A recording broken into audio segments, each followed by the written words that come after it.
Est-ce que t'as ça, toi? T'as ça, toi? Est-ce que t'as ça, toi? Est-ce que...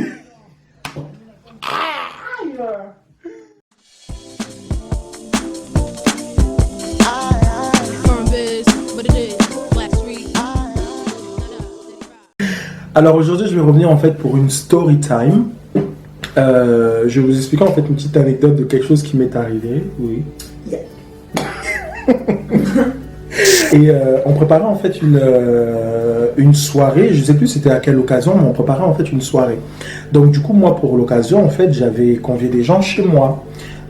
J'avais convié des gens chez moi et tout à dîner. Donc en fait le programme c'était quoi? C'était que on aille chez moi, on mange, on se met bien, on boit, tout ça, et ensuite on part à la fête. Et en fait ça se faisait dans un truc qui s'appelle, je sais pas si ça existe encore, ça s'appelle la péniche. Je sais pas si tu connais ça, on dit la péniche. Non, la péniche. La péniche. En fait c'est une soirée sur... c'est une soirée en fait sur la scène. Ça s'appelait l'Alizé Club. Et c'était des soirées, on va dire, un peu genre... un peu généraliste. Et puis ce qui était bien, c'est qu'il y avait 2 étages avec 2 DJ différents et 2 musiques différentes. Donc si vous aimez pas en haut, vous pouvez redescendre et vice versa. Franchement c'était grave bien.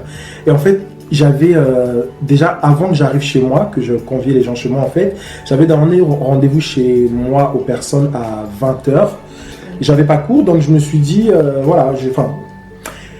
je n'avais pas cours ce jour-là, donc je suis parti en fait chez une copine, passer la journée, on devait se voir, et en fait on a bu. Donc j'avais déjà bien bu, et du coup je suis allé chez moi pour recevoir les personnes que je devais recevoir à 20h. Donc ils sont tous arrivés, machin et tout. Et j'avais un pote, je me rappelle, Jean-Michel, il s'appelait Jean-Michel, il est à Londres maintenant. Jean-Michel, en fait lui il revenait des États-Unis, c'était un entier, il avait ramené une grosse bouteille de rhum à 90 degrés, c'est le truc bien fort, 90 degrés. Je vous jure que j'étais déjà faya. J'ai continué à boire, j'étais dans un tel engouement. En fait j'avais tous mes potes qui étaient là avec moi, ça faisait longtemps on s'était pas vus, j'étais super content de les recevoir. Donc du coup j'avais bu, mais je sais pas ce jour-là qu'est-ce qui m'avait pris, j'étais tellement défoncé de fou. Et en partant de la boîte, c'était en hiver, hein, il faisait froid, il caillait comme pas possible. Donc du coup, on termine de manger chez moi, on s'amuse et tout, et on part directement à la soirée. Donc du coup, on s'était fait des bouteilles. On s'était fait des bouteilles en fait d'alcool, mélangées et tout, chacun ses petits cocktails, ses petits mélanges. Dans des petits... comme tous les crevards, quoi. Grave, en fait c'est ce qu'on avait fait. Et en fait le truc... on arrive en fait là-bas, donc entre-temps... Sur le trajet, on était là, on buvait. Et moi, j'avais mélangé ce jour-là. Chez ma pote, j'avais bu du champagne. Avant que j'arrive chez moi, j'avais bu du champagne. J'avais bu du rhum.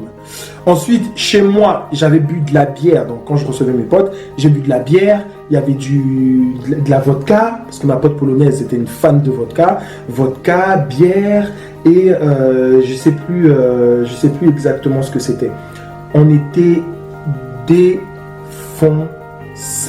Mais quand je vous dis défoncé, c'est défoncé. En tout cas, moi, je ne savais plus où j'étais. Donc, du coup, j'ai continué à boire sur tout le trajet de l'immeuble. En fait, j'ai continué à boire pendant tout le trajet en fait de chez moi au lieu. C'était en hiver, il faisait tellement froid. Mais quand je dis un froid glacial, vous ne sentez même plus vos mains. Non, elle faisait froid ce jour-là. Une queue.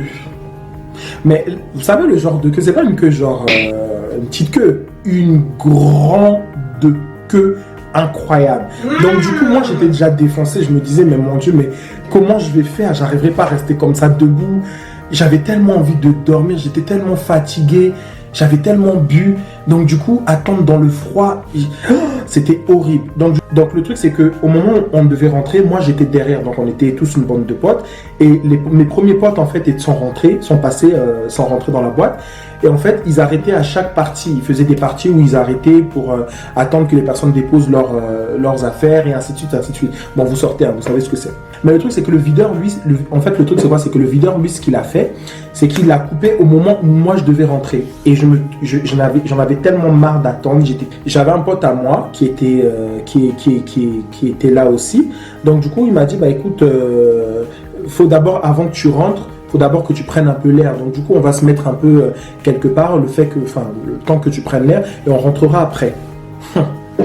Le mec, il me fait mettre devant le capot d'une voiture.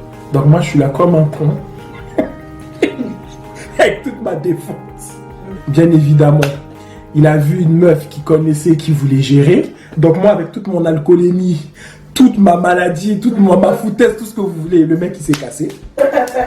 Il m'a laissé tout seul. En plus, j'étais au fond du bateau. Donc le fond des péniches, vous voyez, il fait sombre. Et vous savez quoi? J'avais tellement envie de dormir. Je sais pas comment vous expliquer ça. Franchement, ça, c'est un truc... Je sais pas comment vous expliquer. J'avais tellement envie de dormir. J'avais juste envie, en fait, de m'allonger. Donc, du coup, en fait, j'ai vu la scène. Dans ma tête, j'ai vu la scène comme si c'était, en fait, un lit. Comme si c'était, en fait, une sorte de lit, une couverture où je pouvais dormir. Je vous jure, je sais que, bon, après, il y a des gens qui croient pas, c'est comme vous voulez. Mais je vous jure que j'ai entendu des voix... J'ai entendu des voix qui m'appelaient dans l'eau. C'est comme s'il y avait genre une personne, en tout cas c'était une femme, j'entendais une voix d'une femme, je ne sais pas si c'était une sirène ou quoi, dans l'eau qui m'appelait. Et cette personne, elle m'appelait genre de venir me reposer. Je ne comprenais pas, je me suis dit, mais... En fait, j'étais dans deux sentiments. En même temps, j'étais conscient, mais en même temps, j'étais tellement fatigué pour être conscient de ma conscience. Je ne sais pas si vous voyez ce que je veux dire. Donc du coup, moi, je me suis rapproché de la scène, de moi-même. Personne ne m'a poussé. Je vous montre. La scène, elle est là. Me voici. Je vois l'eau. Je suis là comme ça. Je fais des trucs comme ça. De moi-même.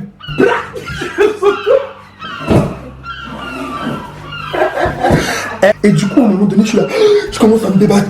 Je suis là comme...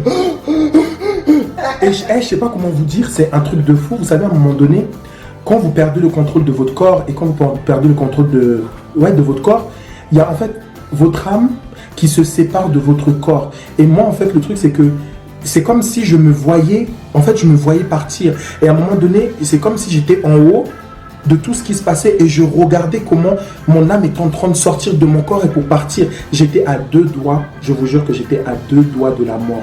Je n'avais rien mangé de toute la journée et je me suis vu partir en fait. Et à un moment donné, je me suis tellement débattu, j'avais un manteau, j'avais beaucoup d'affaires sur moi, comme il faisait froid. Et je me suis tellement débattu qu'avec l'eau, et en plus, vous connaissez très bien, les Noirs ne savent pas nager, les Noirs ne savent pas nager. Les Noirs ne savent pas nager. Donc bref. Et sincèrement, c'est un truc que je souhaite à personne. Mais ce jour-là, j'ai vraiment vu la mort comme ça de mes yeux. Vraiment faire attention. Et du coup, bah, moi, je termine en fait dans l'eau, toujours. Et je me débat. Je me débat. Et j'étais tellement fatigué à un moment donné de me débattre en sachant que je ne sais pas nager, que je me suis laissé vivre en fait. Je me suis laissé couler comme ça, comme un con. Et je voyais comment j'étais là en train de descendre dans l'eau, m'enfoncer. Et à un moment donné, c'est comme si, écran noir, tout noir, je vois plus rien, j'entends plus rien. C'est noir dans mes yeux, dans ma tête. Je vois que du noir et un silence total. Et c'est comme si il y a quelque chose qui me réveille brusquement comme ça. Et en fait, je voyais un bâton, quelque chose qui était là comme ça, qui me tapait le corps. Un truc qui était là. Bitch, c'est un truc de ouf. C'est un truc de ouf. Voilà quand on pense que l'alcool c'est de l'eau. Sors. Et à un moment donné, ça m'a réveillé en fait. Et je les regardais un peu comme ça, et je voyais en fait des gens qui s'agglutinent. En fait, je voyais un brouhaha de personnes, de gens. C'était un peu flou, je comprenais pas. Et à un moment donné, j'ai entendu, genre, prenez la corde. J'entendais corde. C'est le seul truc que j'ai pu entendre, un corde. La corde. Donc moi, en fait, le truc, ce que j'ai fait, c'est que j'ai attrapé justement cette corde, mais j'avais pas de force en fait pour la maintenir. Je n'avais aucune force pour maintenir cette corde-là. Donc du coup, j'essayais de l'attraper de mes forces et je n'arrivais pas, je tombais à chaque fois. Et j'ai vu qu'ils m'ont en fait lancé une bouée de sauvetage. Pareil, j'arrivais pas à la tenir et j'étais en train de me débattre. Et à ce même moment, apparemment, là, ce que je vais vous expliquer en fait, c'est là, je n'avais plus conscience de rien. C'est ce qu'on m'a expliqué après. Donc j'ai su la suite de cette histoire que je vais vous expliquer après. Donc apparemment en fait il y avait quelqu'un qui faisait la queue dans le bateau en fait qui m'avait vu apparemment sauter, qui avait prévenu en fait quelqu'un mais qui me retrouvait pas dans l'eau. Donc du coup en fait cette personne ce qu'elle a fait c'est qu'elle de lui-même il a enlevé ses affaires et il est venu me secourir directement. Donc il est rentré dans l'eau, il m'a porté à bout de bras, il m'a soulevé. j'ai bu l'air, enfin, et il a commencé à me taper fort pour recracher en fait l'eau, parce que l'eau de la Seine, c'est une eau qui est très sale et qui est très mauvaise. Il a commencé, voilà, à me tapoter pour que je ressorte toute cette eau et tout, que je me vide un peu de cette eau que j'avais avalée. Non, c'était horrible, je pourrais jamais oublier ce jour-là. Et du coup, je suis sorti maintenant de l'eau. Le mec, il m'a attrapé, il a eu la corde. Et il m'a attrapé avec la corde. Donc du coup, ce qu'il a fait, c'est que lui, il m'a pris, il a tenu la corde et on est remonté ensemble avec la corde jusqu'au bateau. On arrive dans le bateau, il commence à me déshabiller, il commence à me faire des massages, tout ça. Je respirais, mais j'étais pas conscient. Mais le problème, c'est quoi? C'est qu'en fait, il y a un terme, c'est hypothermie, je crois. L'hypothermie, c'est quand... je connais pas le terme exact, je connais pas... Oui, en fait, c'est quand ton corps, je crois, il a une sorte de choc entre quelque chose et quelque chose, entre température ou ce genre de choses. Bon, en tout cas, j'ai fait de l'hypothermie. Et le truc, c'est que j'avais bu tellement d'eau et j'avais eu tellement froid que je ne sentais plus mon corps. Et le fait que j'avais bu, c'est quelque chose qui était... Voilà, ça n'a pas aidé. Du coup, en fait, la température de mon corps avait tellement baissé qu'il fallait vite me réchauffer avant que je puisse partir d'inconscience, comme ça, bêtement, en fait. Donc ils m'ont mis dans un camion, qu'ils sont venus me chercher, et après ils m'ont recouvert d'une sorte de... Ils ont des couvertures, vous voyez un peu. Et je me suis retrouvé dans une chambre d'hôpital. Et là je me réveille dans la chambre d'hôpital le matin comme un con, dessoulé de ma soirée. Je me réveille dans une chambre d'hôpital, je suis là comme ça, je me dis mais oh my god, What is this? what is this? Bitch, où je suis? Ah, ça. Où je suis? Je suis resté là, je me dis mais où je suis? Dans ma tête, c'était encore un peu flou. Mais je me disais, mais mon Dieu, j'aurais pu vraiment mourir, j'aurais pu vraiment, sincèrement, y passer. Vraiment, sincèrement, y passer. Donc, du coup, en fait, c'est que les ambulances m'ont ramené directement, sans prendre quelqu'un, et personne n'a su, du coup, que moi, j'étais tombé dans l'eau, parce que mes potes avec qui j'étais, eux, ils étaient déjà rentrés dans la soirée. Et mon pote, celui qui m'a mis sur le capot de la voiture, qui est parti voir une meuf, vous connaissez les gars, hein, il a vu une meuf, barrage. Voilà, il a TK direct. Le gars, il est parti, il a vu une go. Terminé. Donc du coup, je sais plus trop ce qui s'est passé après, voilà, avec lui, mais en tout cas, je sais que il y avait personne à côté et les ambulanciers, j'avais pas mes papiers avec moi, ils avaient pas de nom, ils avaient pas de numéro, ils avaient rien. Et moi, entre temps, j'étais encore en train de dormir, donc ils ne pouvaient pas me poser des questions et c'était horrible. Et du coup, apparemment, mes potes, ils ont prévenu en fait, mes potes ont prévenu en fait ma famille. En fait, mes potes ont été alertés et ont été mis au courant en fait de ce qui s'était passé et ils ont compris après que c'était moi puisqu'ils me retrouvaient plus et du coup ils étaient un peu en panique. Donc du coup ce qu'ils ont fait, c'est qu'ils ont appelé tous les hôpitaux, toutes les urgences de là où j'étais, ils ont donné mon nom et ils m'ont retrouvé en fait comme ça. Donc sincèrement, je vous jure que c'est un truc, on peut mourir mais de rien du tout. C'est des erreurs de jeunesse que j'avais fait avant parce que je sortais, je faisais la fête, je voulais m'ambiancer et tout, mais sincèrement, quand vous avez bu, vous voyez que vous êtes à la limite, ne forcez pas. En tout cas, j'ai vu la scène de plus près et je ne vais pas la voir encore de plus près encore. Je ne vais pas encore la voir, je pense que ça m'a suffi comme ça. L'alcool, c'est de l'eau. C'est ça, hein. Comme on dit, l'alcool c'est de l'eau, mais l'alcool c'est pas de l'eau, hein. T'entends? L'alcool ce n'est pas des blagues, mon frère. Donc, consommez avec modération. J'espère que vous avez apprécié, cette vidéo elle s'achève maintenant.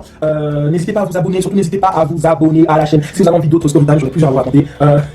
Moins dangereuses en tout cas. Voilà, j'aurai plusieurs à vous raconter. Donc n'hésitez pas à me dire, likez, commentez et voilà, dites-moi aussi, vous aussi votre histoire, je veux savoir votre histoire, qu'est-ce qui vous est arrivé, ce qui le français des fois me chauffe, hein. So, donc dites-moi vous aussi en fait si voilà, il vous arrive une histoire similaire, en tout cas avec l'alcool, voilà. Mais faites attention à vous, prenez soin de vous, voilà. Et surtout si vous êtes avec quelqu'un, si vous avez des potes aussi par exemple, vous êtes en groupe et vous avez quelqu'un qui a trop bu ou machin, faites en sorte de tout le temps rester avec lui, ne laissez jamais cette personne comme ça, c'est super important. Donc voilà, j'espère que ma vidéo vous aura plu, moi je vous fais de gros bisous et je vous dis à la prochaine vidéo. Peace. L'alcool c'est de l'eau. L'alcool c'est